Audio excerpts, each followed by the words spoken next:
মৰমৰ ছাত্ৰ-ছাত্ৰীসকল, মই তোমালোকক আজি তোমালোকৰ সপ্তম শ্ৰেণীৰ অসমীয়া পাঠ্যপুথি উন্মেষ দ্বিতীয় ভাগৰ পাঠ 1 গছ ভাল পোৱা ককাৰ খং এই কবিতাটো তোমালোকক মই বুজাই দিয়াৰ লগতে ইয়াৰ যিবিলাক ক্ৰিয়াকলাপ আছে এই ক্ৰিয়াকলাপবিলাকো কৰি দিব চেষ্টা কৰিছোঁ। গতিকে সপ্তম শ্ৰেণীৰ ছাত্ৰ-ছাত্ৰীসকলে পাঠটি ভালদৰে মনোযোগ দিবা বুলি আশা কৰি আজি ভিডিঅ' আৰম্ভ কৰিছোঁ। এতিয়া চোৱাচোন, কবিতাটোৰ নাম কি? গছ ভাল পোৱা ককাৰ খং। আৰু এই কবিতাটো লিখিছে ডক্টৰ ভৱেন্দ্ৰনাথ শইকীয়াই। কবিতাটোলৈ যোৱাৰ আগতে এটা টোকা দিছে, এই টোকাটো চাওঁচোন কি দিছে। পৃথিৱীত গছ নাথাকিলে যে আমি থাকিব নোৱাৰিম, কেতিয়াবা ভাবি চাইছানে? আমি পৃথিৱীত গছ নাথাকিলে আমি থাকিব নোৱাৰিম, কেতিয়াবা ভাবি চাইছোনে বুলি কৈছে। তোমালোকে ভাবি চাইছানে? গছ-গছনি আমাৰ বাবে কিমান উপকাৰী সেই কথা আমি নিশ্চয় জানো। গছ-গছনি আমাৰ কাৰণে খুব উপকাৰী সেই কথা তোমালোকে নিশ্চয় সকলোৱে জানা। গছ-গছনিৰ পৰা আমি কি পাওঁ? ছাঁ পাওঁ, ফল-মূল পাওঁ, খৰি, ঘৰ সজা সামগ্ৰী, আনকি উশাহত লোৱা অক্সিজেনো পাওঁ। গছ-গছনিয়ে প্ৰাকৃতিক ভাৰসাম্য ৰক্ষা কৰে। গছৰ এনে উপকাৰিতাৰ কথা কিছুমান মানুহে উপলব্ধি কৰিব নোৱাৰে। গছৰ যি উপকাৰিতা, সেই উপকাৰিতা কিছুমান মানুহে কি কৰিব নোৱাৰে? উপলব্ধি কৰিব নোৱাৰে। আৰু তেনেলোকে কি হয়? যধে মধে গছ-গছনি কাটি তহিলং কৰি পৰিৱেশ বিনষ্ট কৰে। আনহাতে অনাহকত গছ কটা দেখিলে হৃদয়বান লোকৰ অন্তৰ কান্দি উঠে। গছ ভাল পোৱা ককাৰ খং নামৰ কবিতাটোৰ মাজেৰে তেনে এজন সহৃদয় ককাৰ অন্তৰৰ কথা তেওঁৰ মুখেৰে শুনো আহা। এই কবিতাটোত এজন গছ ভাল পোৱা ককাৰ যেতিয়া গছ কাটিছে তেওঁৰ মনৰ অনুভৱনো কেনেকুৱা হৈছে এই কবিতাটোত দিয়া আছে। আমি চাওঁচোন এতিয়া, পঢ়ো আৰু আবৃত্তি কৰোঁ আহা। গছ ভাল পোৱা ককাৰ খং। ভাল পালোঁ ৰঘুনাথ, তুমি মোক পুতেৰাৰ বিয়ালৈ মাতিলা। পিছে ৰভাখন দিবলৈকে আমলখি গছজোপা কিয়নো কাটিলা? আলহী অতিথি যাব, ৰভা নাইকিয়া হ'ব, বোৱাৰীয়ে ঘৰখন দিবহি পুৰাই। পিছে কোৱাচোন ৰঘুনাথ, আমলখি গছজোপা সহজতে পাবানে ঘূৰাই? দৰাটিক মাতাচোন, এজোলোকা আশীৰ্বাদ দিওঁ আৰু যাওঁ। গছজোপা কটা বাবে লুচি ভাজি ৰসগোল্লা একোকে নাখাওঁ। এতিয়া কি কৈছে? প্ৰথম আমি স্তবকটোত কি কৈছে চাওঁচোন। ভাল পালোঁ ৰঘুনাথ, তুমি মোক পুতেৰাৰ বিয়ালৈ মাতিলা। পিছে ৰভাখন দিবলৈকে আমলখি গছজোপা কিয়নো কাটিলা? এতিয়া কি কৈছে? ককাজনে ৰঘুনাথক প্ৰশ্ন কৰিছে। প্ৰথমতে বিয়ালৈ মতাৰ কাৰণে তেওঁক ভাল পোৱাৰ কথা ব্যক্ত কৰিছে। তাৰপিছত যেতিয়া আহি দেখে আমলখি গছজোপা ৰভাৰ কাৰণে কাটিছে, তেতিয়া ৰঘুনাথক প্ৰশ্ন কৰিছে, ৰভাখন দিবলৈনো তুমি এই আমলখি গছজোপা কিয়নো কাটিলা বুলি প্ৰশ্ন কৰিছে ৰঘুনাথক। তাৰ পিছৰ যিটো স্তবক আছে ইয়াত কি কৈছে? আলহী অতিথি যাব, ৰভা নাইকিয়া হ'ব, বোৱাৰীয়ে ঘৰখন দিবহি পুৰাই। পিছে কোৱাচোন ৰঘুনাথ, আমলখি গছজোপা সহজতে পাবানে ঘূৰাই? এতিয়া কৈছে যে আলহী অতিথি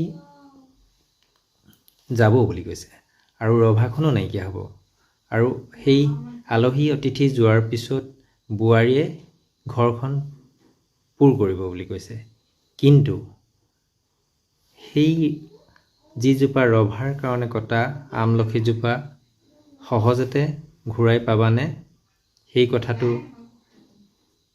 ৰঘুনাথক সুধিছে। তেতিয়া পিছত কি হৈছে? একেবাৰে শেষৰ স্তবকটোত কি কৈছে? দৰাটিক মাতাচোন, এজোলোকা আশীৰ্বাদ দিওঁ আৰু যাওঁ।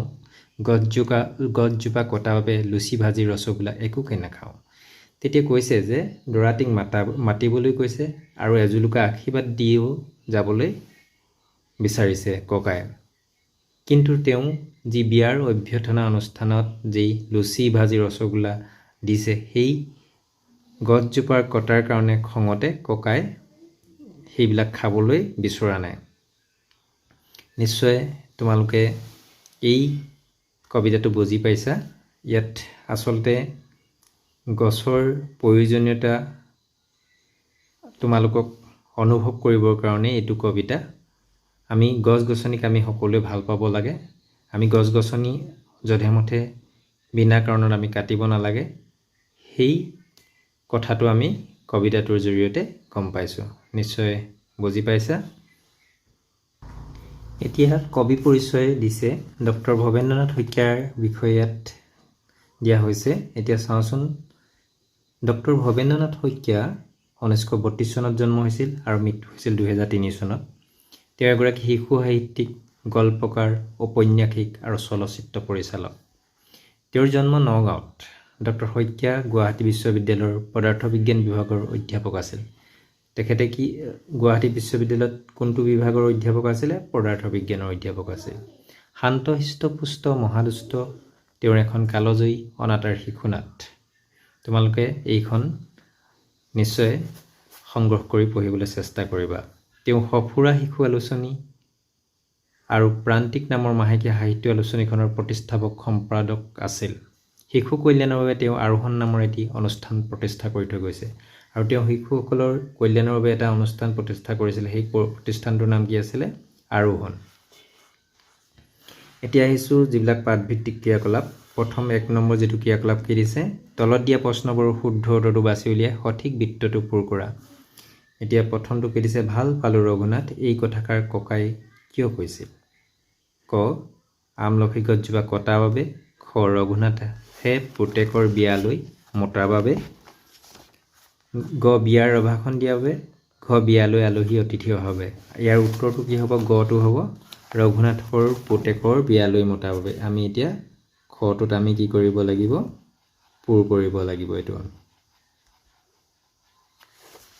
তাৰপিছত বিয়া ঘৰত ককাৰ খং উঠাৰ কাৰণটো কি আছিল? ক. বিয়াৰ ৰভাখন দিয়াৰ বাবে। খ. আমলখি গছজোপা কটাৰ বাবে।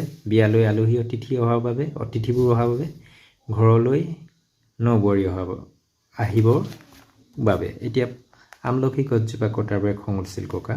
এইটো আমি খটোত আমি পূৰ কৰিব লাগিব।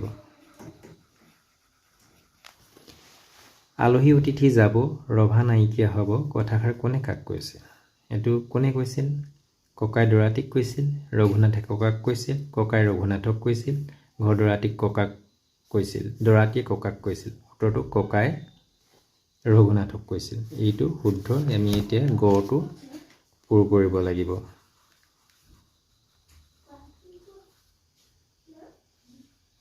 তোমালোকে সুন্দৰকৈ পূৰ কৰিবা এইটো।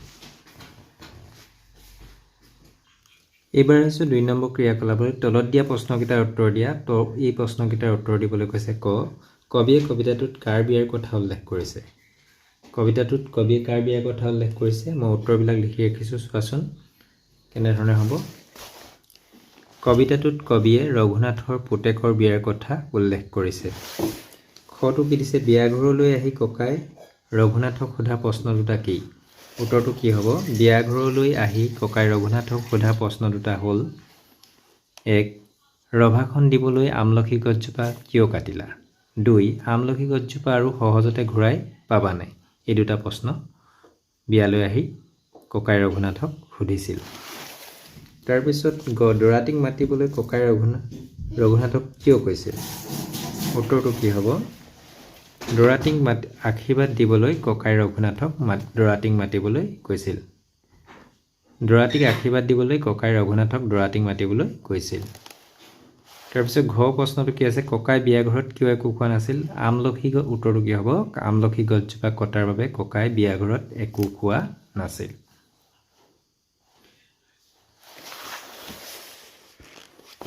এইবাৰ 3 নম্বৰ যিটো ক্ৰিয়াকলাপ দিছে এইটো কি দিছে? তলত দিয়া স্তৱকটোৰ ভাৱাৰ্থ পঢ়া।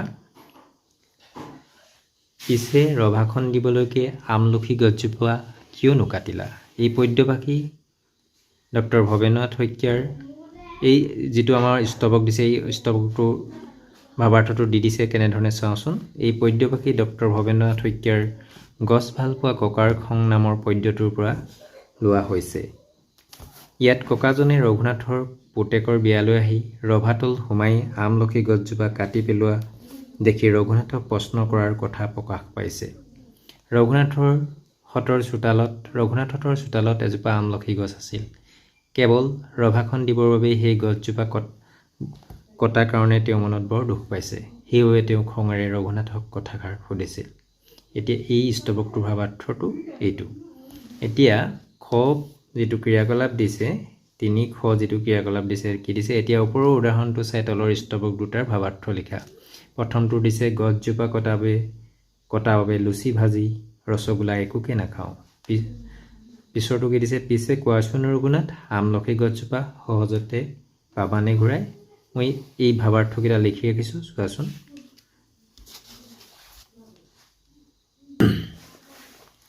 এতিয়া গছজোপা কটা বাবে লুচি ভাজি ৰসগোল্লা একোকে নাখাওঁ ইয়াৰ ভাৱাৰ্থটো কেনেধৰণে হ'ব এই পদ্যভাষী ডক্টৰ ভৱেন্দ্ৰনাথ শইকীয়াৰ গছ ভাল পোৱা ককাৰ খং নামৰ পদ্যটোৰ পৰা লোৱা হৈছে ইয়াত ককাজনে আমলখি গছজোপা কাটি পেলোৱাৰ বাবে ৰঘুনাথৰ ওপৰত খং অভিমান কৰাৰ দেখা গৈছে ৰঘুনাথৰ ঘৰত পুতেকৰ বিয়াৰ অভ্যৰ্থনা অনুষ্ঠানত ককাক খাবলৈ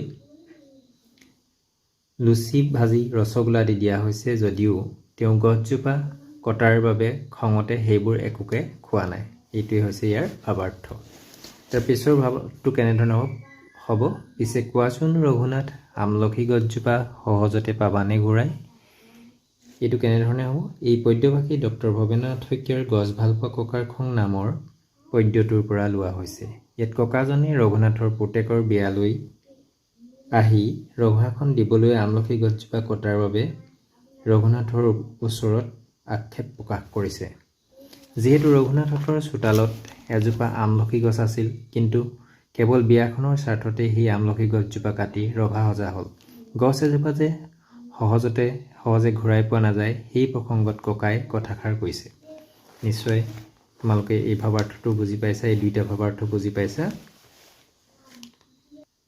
4 নম্বৰ যেটো ক্ৰিয়াকলাপ দিছে এটো কি দিছে ভাবি কোৱা আৰু লিখা ভাবি ক'বলৈকে আৰু কোৱাৰ পিছত আমি লিখিব লাগে ৰঘুনাথে আমলখি গছজোপা নকটাকৈ বিয়াৰ ৰভাখন কেনেদৰে সাজিব পাৰিলেহেঁতেন খটো কি দিছে ৰঘুনাথৰ পুতেকৰ বিয়ালৈ যদি তুমি গলাহেঁতেন আমলখি গছজোপা কটাৰ বাবে তুমি কি ক'লাহেঁতেন কবিতাটোত ককাৰ কথাৰ মাজেৰে কি বাৰ্তা দিবলৈ বিচৰা হৈছে মই উত্তৰবিলাক লিখি ৰাখিছোঁ চোৱাচোন